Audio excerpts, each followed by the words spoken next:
There are times na nasasaktan tayo ng ibang tao. Minsan minamali tayo. Pinagtatawanan tayo at ang lahat ng yan tinitiis natin. Kasi kung aasahan natin sila, parang wala na rin tayong pinagkaiba sa kanila at ayaw natin ng gulo. Kaya kahit sobrang sakit na, sige lang, tiisin lang, tiis lang. Pero dapat marunong kang lumaban. Lumaban sa patas na paraan. Lumaban sa maayos na paraan. At ang paraan na tinutukoy ko ay ang paraang pag-build ng sarili mo. Paraan kung paano mo iaangat ang sarili mo mula sa mapanglait na mundo. Lumaban ka at ipagtanggol mo ang sarili mo by building yourself. Kasi one reason kung bakit hindi ka nila nire-respeto, dahil ang babaw ng tingin nila sa'yo. Ganyan ang ugali ng mga tarantadong tao eh. Re-respetuhin lang nila ang tao kung nakakaangat. And that's the sad reality. Hindi mo kailangan patunayan sa kanila ang pag-angat mo. Pero sana, ang panglalait nila sa'yo na matagal mo nang tinitiis ay magsilbing motibasyon mo para lumaban sa buhay.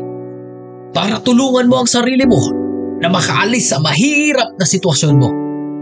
At balang araw, silang mga pinagtatawanan ka, nilait noon, siguradong kusay ang babayad sa'yo pag nalaman nilang umangat ka na sa buhay. Yan ang ugali ng mga taong matapobre. Pinipili kung sino ang rirespetuhin. Napaka-unfair ng ganyan, kaibigan. Dapat kahit sino pa man yan, mayaman man o mahirap financially, ay pantay tayong rumispeto dahil lahat tayo ay pare-parehong tao. Kaya kung ako sa'yo, mas i-build mo ang sarili mo. Hindi para sa respeto ng mga mapangmataas na mga tao, kundi para ipamulat sa kanila ang pag-uugali nila. Don't get me wrong. I'm not telling you guys na maghiganti.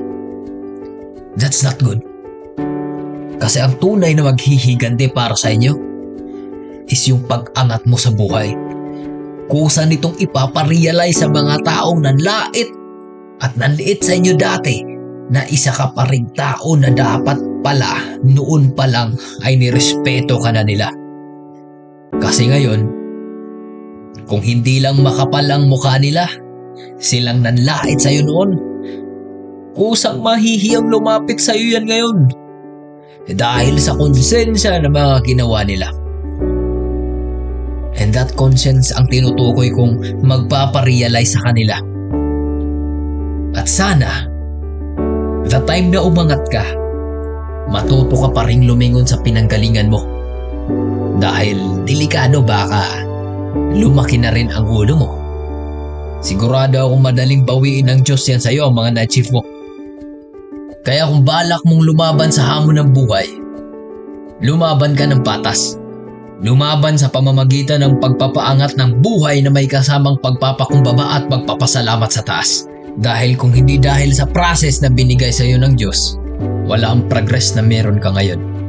Wala ang ikaw na minsang nagtiis sa pang-aapi ng ibang tao noon, pero lumaban at naging matagumpay na ngayon.